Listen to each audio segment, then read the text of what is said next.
Estamos con Dora Barrancos, es una historiadora, directora del CONICET, y con Hernán Iglesias Ilia, que es coordinador de políticas públicas en la Jefatura de Gabinete. Dora, Hernán, a los dos, gracias por venir. Gracias Marcelo, por la Habrán seguramente, ¿no?, presenciado o participado tal vez de ese tipo de discusiones. Por supuesto.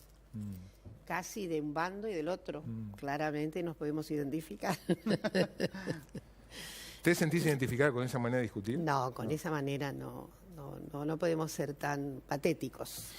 No, lo que vos decías antes es verdad, es decir, hay una grieta muy pronunciada y la verdad que luego en la discusión muy fogosa hay una tentación enorme a una simplificación, una economía de los conceptos, ¿no?, que se vuelve casi una hostilidad.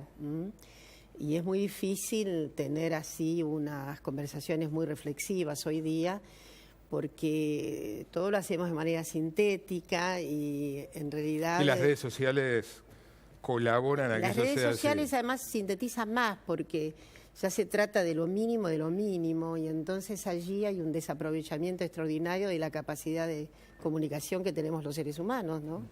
Y la política, además el régimen de locuciones políticos tiene siempre pasiones y en el fondo, además la Argentina, que tiene una transición muy grande de, yo diría, de una presencia de la política en el régimen de locuciones constante. La Argentina es un país que tiene tradición politizada, donde además las mujeres en la Argentina tienen una tradición particularmente politizada, ¿no? Entonces, no creo que falten ardores, pasiones, etcétera, en las manifestaciones que solemos tener.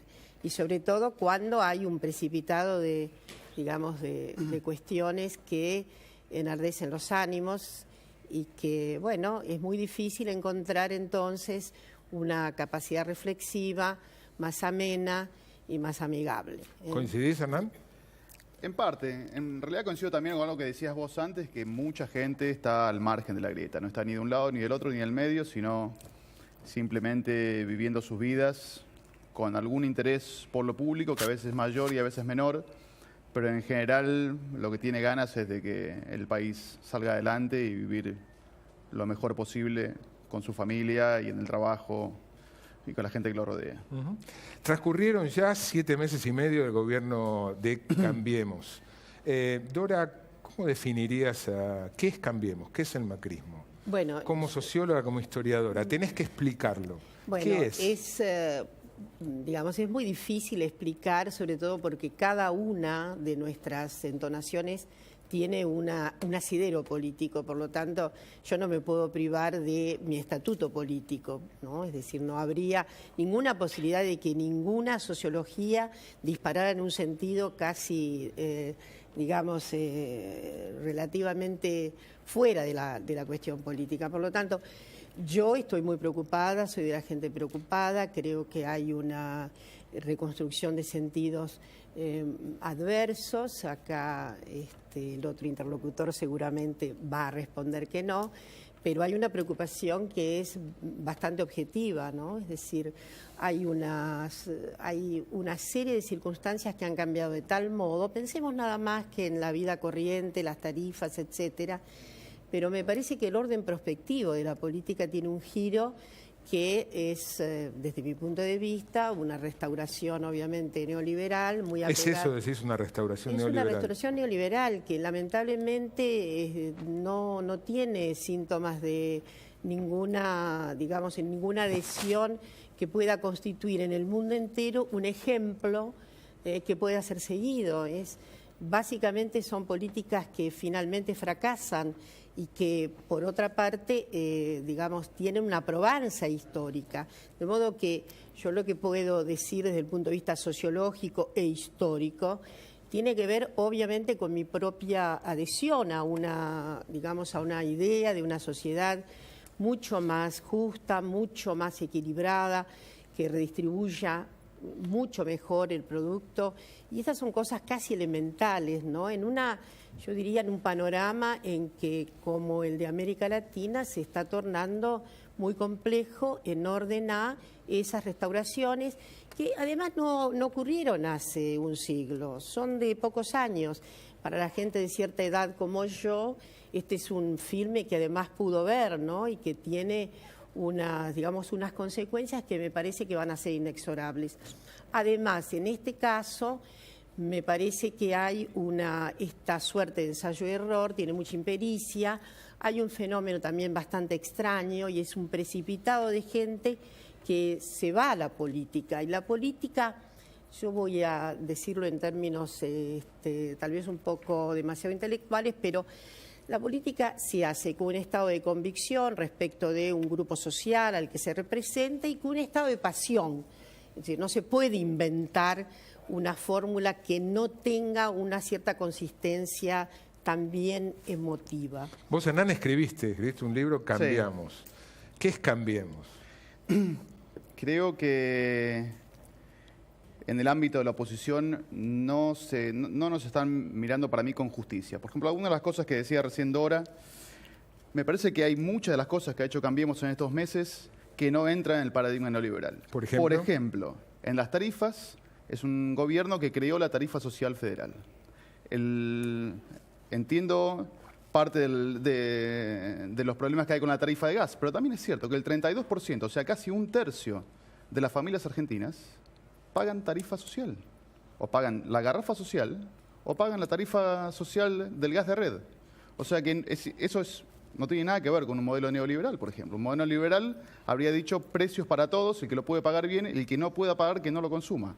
Esa no es la decisión que tomamos nosotros. La decisión que tomamos es proteger, en el caso del gas, al tercio de la población más vulnerable, en el caso de la electricidad, al 25% de la población más vulnerable, y en el caso del transporte, al 28, 29, no sé cuáles son los últimos números, de la población más vulnerable. En el caso del agua, menos del 10. Porque es distinta la manera de facturar que tiene AISA, es una manera muy complicada, y la tarifa social es menor, pero está muy escalonada por barrio y por índices socioeconómicos. O sea, no hacía tanta falta la tarifa social como sí en gas o coso. Pero además, ¿crees algo sobre la pasión y sobre la convicción de la política? Me parece que dejárselo solamente a los políticos de profesión o a los sociólogos o a la gente que viene de las ciencias sociales me parece un poco injusto. Yo lo que veo a mi alrededor en la Casa Rosada todo el tiempo es gente que ha llegado a la política y a la gestión pública por una convicción muy fuerte, por tratar de contribuir su granito de arena al país y tratar de aportar lo mejor que tiene para hacer lo que tiene que hacer. Y sin mucho para ganar a cambio en lo económico o en lo profesional ni nada. Ahora, Hernán, vos, dije, por la negativa decís, sí, es injusto que se los describa como una restauración neoliberal. Por la positiva, ¿qué es el macrismo? Es un gobierno que viene a hacer lo mejor posible, de alguna manera, ¿no? ¿Quién no llega al gobierno para, según sus convicciones, hacer lo mejor posible? Puede ser. Digo, lo que no tenemos es un libro cerrado, es un libro abierto, como lo que tienen muchos gobiernos. Incluso la gestión anterior tuvo varios años antes de que se consolidara su relato, que era famoso y parece irrompible. Durante varios años no estaba claro bien qué era el kirchnerismo y después quedó solidificado. Bueno, tomo la palabra. ¿Cuál sería el relato macrista? Y bueno, el relato macrista, nosotros creemos, al revés de lo que ha sido el final del kirchnerismo, no es una cosa que uno debe imponerle a la sociedad. El relato se construye con muchas voces. Nosotros creemos, y lo decimos siempre en la conversación, como una manera de relacionarnos con la sociedad, de que cada uno tiene lo suyo para decir, de que la Casa Rosada no es la protagonista exclusiva de la vida política, y queremos que hable todo el mundo, y que la mayor cantidad de voces posibles contribuyan a generar el relato de la época. Pero ¿cuál es el cuerpo de convicciones, de ideas, de principios? Bueno, hay varios. Si se quiere, parece una palabra que a muchos nos gusta, ¿cuál sería la ideología? ¿Qué sé yo? En cuanto, creo que los ejes del gobierno, a esta altura la gente ya los conoce, son pobreza cero, terminar con el narcotráfico y unir a los argentinos. En pobreza cero, creo que el modelo productivo al mismo tiempo va acompañado de medidas sociales. Por eso no queremos para nada que sea una restauración de los 90 lo que estamos haciendo. Hay tantas diferencias que realmente no vemos la conexión, por ejemplo. Las medidas sociales que hemos tomado, que serán famosas en el futuro. Confianza.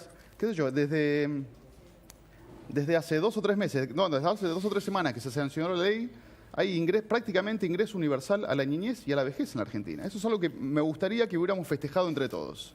Y sin embargo, por la grieta o por las razones que sean, gente que está a favor del ingreso universal, como probablemente Dora está, no lo vieron o no lo quisieron ver o les pasó por la cortina de humo que tenemos de estar tan enfrentados. Eso es una victoria de todos los argentinos, que empezó con el gobierno anterior. El gobierno anterior empezó con la asignación universal y con las moratorias para hacer casi universal la jubilación, y nosotros seguimos ese camino y lo completamos. ¿Por qué no se lo celebra? No lo entiendo. Pero claramente es un camino en el que seguimos avanzando por un camino que la sociedad argentina entera empezó a caminar hace 6 o 7 años. ¿Dora? Yo creo que además respeto mucho tu discurso, que no deja de ser una gran narración acerca de la necesidad de tener una convicción, obviamente, porque además para esto somos seres humanos, ¿no? Entonces, yo creo que en realidad te puedes apegar a la idea de que esto no se conforma con un sentido general del bien mayor. Y la verdad es que no de ninguna manera ocurre esto. Hay una clara segmentación de intereses, hay un claro beneficio de intereses que está en una circunstancia clara, de manera muy ostensible, concentrada, con una transferencia monumental en poquísimos meses. Es decir, habría una serie de evidencias de tipo técnico y económico, pero hay evidencias sociales que yo lo que me gustaría sobre todo decir que la idea de la política y del político con una convicción en realidad maximiza esto que vos, de alguna manera, sobre la cual hay necesidad de convencerse, y es que se trata de justamente del bien común. En realidad es el bien de determinados intereses, que pasa por la falaciosa construcción del bien común. Yo creo me ofende un poco lo que se hizo, honestamente me ofende. Yo lo que quiero decirle es que increíble. La verdad es que hay poco, discúlpame, hay inclusive poco apego a los clásicos liberales, porque hay una construcción poco letrada, menos, por ejemplo, a individuos que han creado construcciones muy modernas, neoliberales, digo, desde el punto de vista político, Kymlicka, Walser, en fin, sobre el cual, digamos, esas construcciones teóricas tampoco son las habituales en el grupo que está conduciendo el país, que son, insisto, de alguna manera el cauce de la política. Gramsci lo decía, requiere una pasión, una habitación pasional. Acá hay un juego de intereses que efectivamente permea todo el Estado, que son intereses particulares, hay una colonización del Estado de esos intereses particulares, y hay evidente una emergencia clarísima, como pocas veces habíamos visto en los últimos tiempos, acerca de construcciones de sentido de clases polares. Y esto es, digamos, algo que no era una referencia común, inclusive en la sociología que practicamos.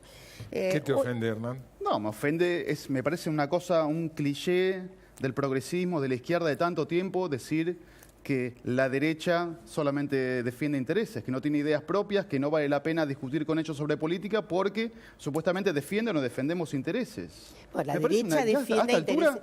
Me parece, digamos, yo no he usado el término derecha, lo has introducido, me parece muy interesante. Dije que es una cosa habitual, que se hace decir la izquierda tiene ideología y la derecha tiene intereses. Es una cosa que está en los grafitis, en las paredes hace 50 años y deberíamos jubilarlo a esta altura, digo. No, me parece que tiene muchísima actualidad. Pero que entonces yo me siento ofendido, ¿entendés? Me siento ofendido porque yo dedico 70 horas por semana a trabajar en este gobierno y hacerlo mejor para todos los argentinos, para que cada día estemos un poquito mejor, y vos decís que yo estoy defendiendo los intereses. No, mirá cómo aparece inmediatamente la cuestión de la crispación.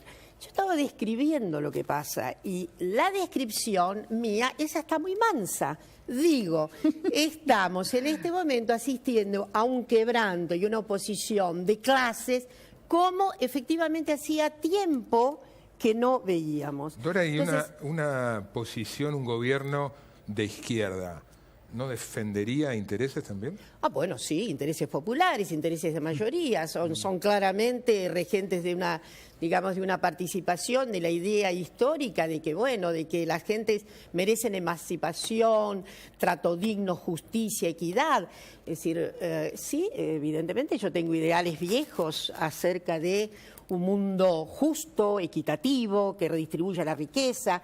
Me parece obsceno concentrar riqueza, me parece patético inclusive que se defienda la concentración de la riqueza. Nadie porque la verdad, concentración de yo la te voy a riqueza. decir más, los teóricos teóricos liberales del presente, Rawls, insisto, en que implica, están inclusive muy lejos de ese paradigma yo, ya que te has ofendido, te voy a dar. Es un paradigma abyecto. El paradigma de concentración de la riqueza es abyecto, no es moral, no es digno de nuestra condición humana. Hernán. Yo, de hecho, me considero bastante partidario de una visión rawlsiana del liberalismo. Hay muchos en el gabinete, de los que saben, los que le gustan estos temas, que coinciden. Me parece que juzgar a una Estamos sociedad... hablando de un politólogo, John Rawls, ¿no? Muy Sí. conocido.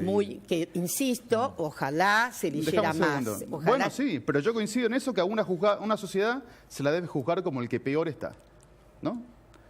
Eso me parece una idea que existe en este gobierno. Por eso lo de pobreza cero. Levantar Pero el la piso... pobreza cero es Déjame de un partículas segundo. elementales, hijo. me De partículas Subir el elementales, piso ¿qué es pobreza todos los cero? días. Todos los días subir el piso para que la gente Bueno, esté mejor yo te y aviso pueda que lo tener estamos mejores... bajando de manera estrepitosa. Claro. A los Es una dos- observación a los empírica incontestable. Bueno, digo, ¿no sabías lo de la tarifa social o no te pareció No, importante? mirá, no me parece... en realidad... Pero igual no importa, no importa. en Nosotros te realidad digo, yo no- lo único que queremos convencer, lo único que realmente nos importa es que cada vez más gente nos crea.